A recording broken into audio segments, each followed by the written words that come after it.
नमस्कार दोस्तों बांग्लादेश के जो इंटरिम चीफ है मोहम्मद यूनुस, उनके खिलाफ काफ़ी बड़ा प्रदर्शन देखने को मिला अमेरिका में। वहाँ पर जो बांग्लादेशी डायस्पोरा है वो मोहम्मद यूनुस के खिलाफ आ गया। मतलब ये आपको एक सेंटिमेंट देखने को मिलेगा कि बांग्लादेश के अंदर लोग भी खुश नहीं हैं और जो बाहर बांग्लादेशी हैं वो भी खुश नहीं हैं। इनफैक्ट मैं आपको बता दूं, एक दिन पहले ही मोहम्मद यूनुस ने भारत को लेकर भी सवाल उठाए कई सारे और कहा कि हम भारत से खुश नहीं हैं। तो ये सारी चीज़ें हो क्या रही हैं, कौन लोग हैं जिन्होंने प्रोटेस्ट किया, पूरा माहौल क्या, वो सब कुछ मैं आपको डिटेल से यहाँ पर बताऊंगा। चलिए शुरुआत करते हैं। लेकिन उससे पहले आप सबको बता दूं कि स्टडी आईक्यू पर जैसा आप जानते हैं 20 मिलियन सब्सक्राइबर्स हुआ है। यहाँ पर हम आपको एक बड़ा तोहफा देना चाहते हैं। जो कोर्स 2027-28 के लिए 35-40 हज़ार तक मिलते थे, अभी हमने फ्लैट सिर्फ 30 सितंबर तक उसको 20,000 में कर दिया। मतलब इतना बड़ा ऑफर कभी नहीं आया। इट इज़ जस्ट बिकॉज कि ये जो 20 मिलियन का माइलस्टोन है इसकी वजह से हमने लाया है। लिंक कमेंट सेक्शन में दिया हुआ है। किसी भी साल का कोई भी कोर्स लेना चाहते हो ये आपको मिल जाएगा। एंड यूज़ करिएगा ये कोड अंकित लाइव।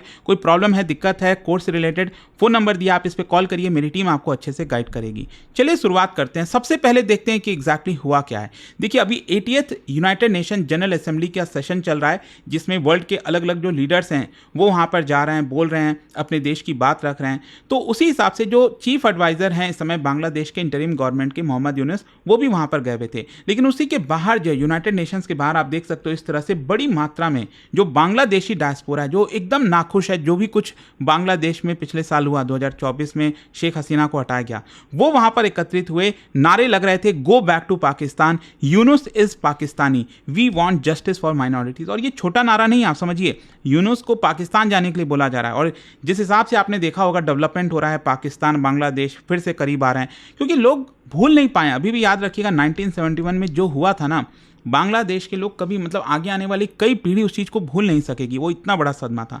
तो उन्होंने आरोप यही लगाया मोहम्मद यूनुस के ऊपर कि आप माइनॉरिटीज़ के खिलाफ जो एट्रॉसिटीज़ हो रहा है बांग्लादेश में वो आप रोक नहीं पा रहे हैं। जो गवर्नमेंट आप चला रहे हो with military and student group के बैकिंग से, वो अभी मैंडेट नहीं है उसको। देखो, अभी मैं आपको एग्जांपल बताता हूँ। अभी नेपाल में जो भी कुछ हुआ, जेनजी प्रोटेस्ट हुआ, उसके बाद यहाँ पर जो अभी महिला प्रधानमंत्री बनी है, जो चीफ जस्टिस रह चुके हैं नेपाल में, तो उन्होंने आते ही पहले दिन ही ये चीज़ क्लियर कर दिया कि 6 महीने के अंदर अंदर हम इलेक्शंस कंडक्ट कराएंगे। क्योंकि आप चुनी हुई सरकार नहीं हो, किसी भी देश को आप चला रहे हो तो वहाँ के लोगों की मर्जी से आप चुने हुए थोड़ी हो। वो तो अभी माहौल ऐसा हो गया, प्रॉब्लम हो गई, जिसकी वजह से इमरजेंसी सिचुएशन में उनको बनाया गया।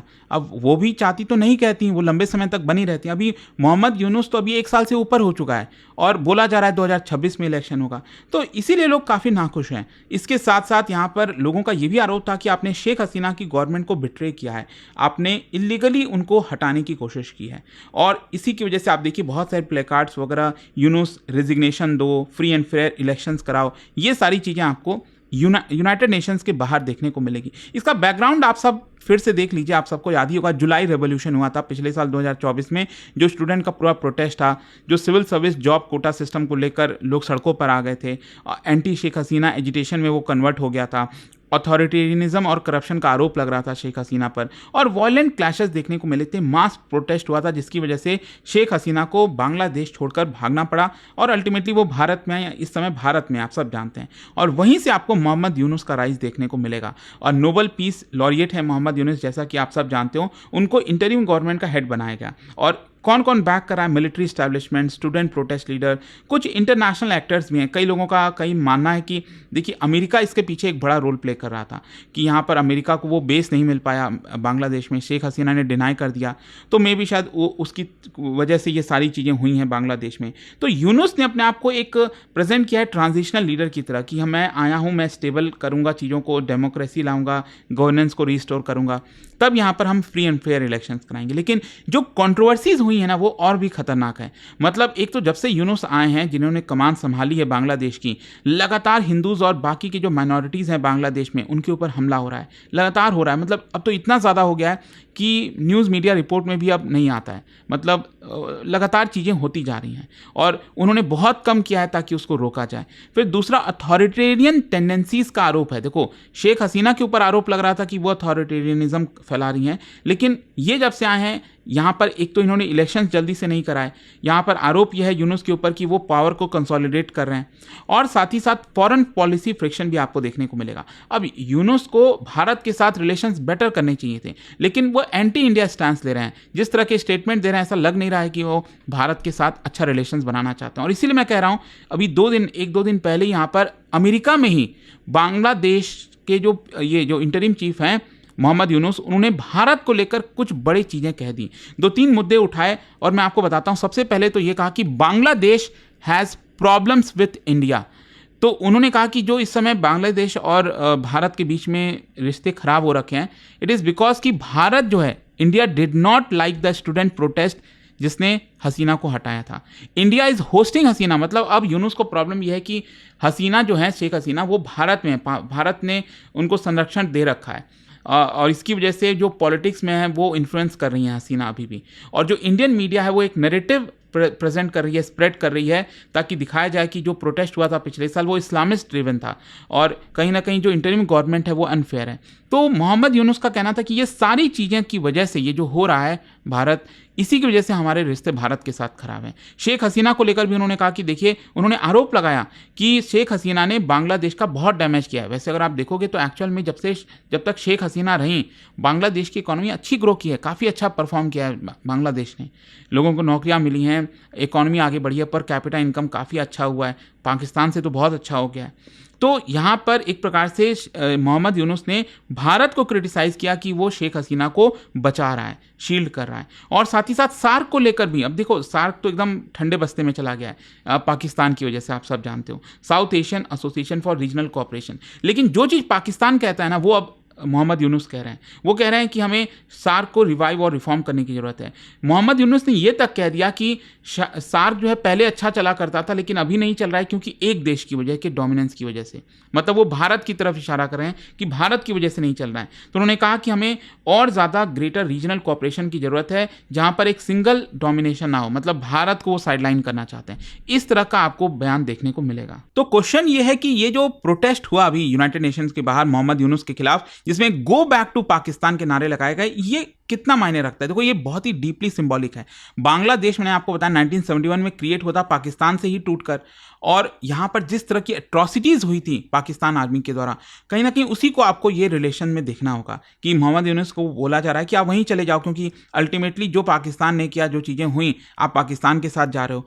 यूनुस को पाकिस्तानी बोला, कहीं ना कहीं एक ट्रेटर, आउटसाइडर और बांग्लादेश का दुश्मन, ये यहां पर कहने की कोशिश की गई प्रोटेस्टर्स के द्वारा। और ये बहुत ज़्यादा एंगर, गुस्सा दिखाता है शेख हसीना के सपोर्टर्स में, बांग्लादेशी डायस्पोरा में, कि वो यूनुस जो है वो इलिजिटिमेट है।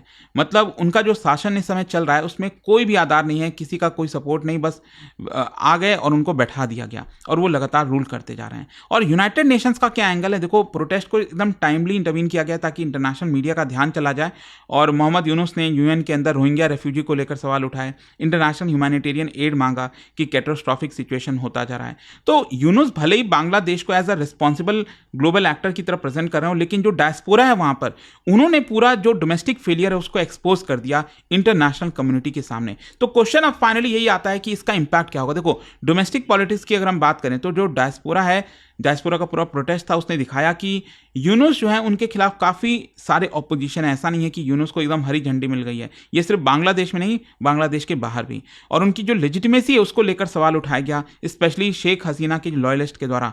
और जो माइनॉरिटी सेफ्टी कंसर्न है उसको भी दिखाया गया कि कैसे बांग्लादेश में मोहम्मद यूनुस उसको कंट्रोल नहीं कर पा रहे हैं। और इंडिया बांग्लादेश का जहाँ तक रिलेशन है, देखो, शेख हसीना एक स्ट्रांग अलाई रही हैं भारत की, और उनको हटाना, यूनुस का लीडरशिप पर आना, ये कहीं ना कहीं आपको दिखाता है एक ट्रस्ट डेफिसिट बांग्लादेश और भारत के बीच में। और अगर माइनॉरिटी अटैक्स और ज़्यादा बढ़ते हैं तो ये इंडिया बांग्लादेश बॉर्डर सिक्योरिटी के लिए चैलेंज हो सकता है, और माइग्रेशन का प्रेशर भारत के ऊपर आ सकता है। इंटरनेशनल परसेप्शन का जहाँ तक सवाल है, देखो, प्रोटेस्ट करके यहाँ पर जो बांग्लादेशी डायस्पोरा है वो ग्लोबल मीडिया का कवरेज चाह रहा था, और कहीं ना कहीं यूनुस का जो अटेम्प्ट था कि वो अपने आप को क्रेडिबल लीडर दिखाए, उसको अंडरमाइन किया गया है प्रोटेस्टर्स के द्वारा। और रीजनल स्टेबिलिटी की जहाँ तक सवाल है, देखो, बांग्लादेश का जो पॉलिटिकल इंस्टेबिलिटी है इस समय, इसका ऑब्वियस ऑब्वियस सी बात है पूरे रीजन पर असर होता है। यहाँ पर रेडिकलाइजेशन ये कोई वैक्यूम में नहीं है, और ज़्यादा बढ़ने के चांसेस हैं। जो क्रॉस बॉर्डर रेफ्यूजीज़ हैं ये इश्यूज होंगे, भारत के साथ प्रॉब्लम होगी, तो ये सब कुछ आपको देखने को मिल रहा है। बट आई होप कि इस वीडियो के थ्रू आपको समझ में आ गया होगा कि एग्जैक्टली मोहम्मद यूनुस के खिलाफ क्यों प्रदर्शन हुआ, भारत को लेकर उन्होंने क्या बोला। और जाने से पहले एक बहुत ही इंटरेस्टिंग क्वेश्चन, बांग्लादेश के अंदर सबसे हाईएस्ट पीक क्या बता सकते हो कौन सा इनमें से? इसका राइट आंसर आप सब जानते हैं, मेरे इंस्टाग्राम पर तो मिलेगा ही, वहां पर अगर आप नहीं हो कोई बात नहीं, टेलीग्राम से ले सकते हैं इसका सही उत्तर। और दोस्तों जैसा मैंने आपको बताया 20 मिलियन के खुशी पर स्टडी IQ ने अपने सभी कोर्सेस जो 30, 35, 40 हज़ार के जो भी कोर्सेज थे उनको फ्लैट 20,000 किया। It is just up to 30th of सितंबर। आपके पास लास्ट चांस है, use this code Ankit live, maximum discount के लिए फोन नंबर दिया है, कोई प्रॉब्लम है, दिक्कत है, इस पर कॉल करिए, मेरी टीम आपको अच्छे से गाइड करेगी। दोस्तों इस नवरात्रि एक शुभ शुरुआत करिए अपने IAS जर्नी की। स्टडी IQ IAS लेकर आया है नवरात्रि सेल जो कि वैलिड है सिर्फ 24 सितंबर तक। Batches for UPSC 2027 and 2028 have just started, जिसमें आपको मिलता है 1000+ आवर्स की live classes, 1-on-1 personal mentorship, hand written notes for lightning fast revision, PRP MRP जैसे residential programs for full support. Early joiners को मिलेगा एक्सक्लूसिव मेंटरशिप। बैच को join करने के लिए स्टडी IQ ऐप या वेबसाइट पर जाइए, सर्च करिए UPSC P2I फाउंडेशन 2027 या 2028। कोड यूज करिए Ankit live ANKITLIVE for maximum discount.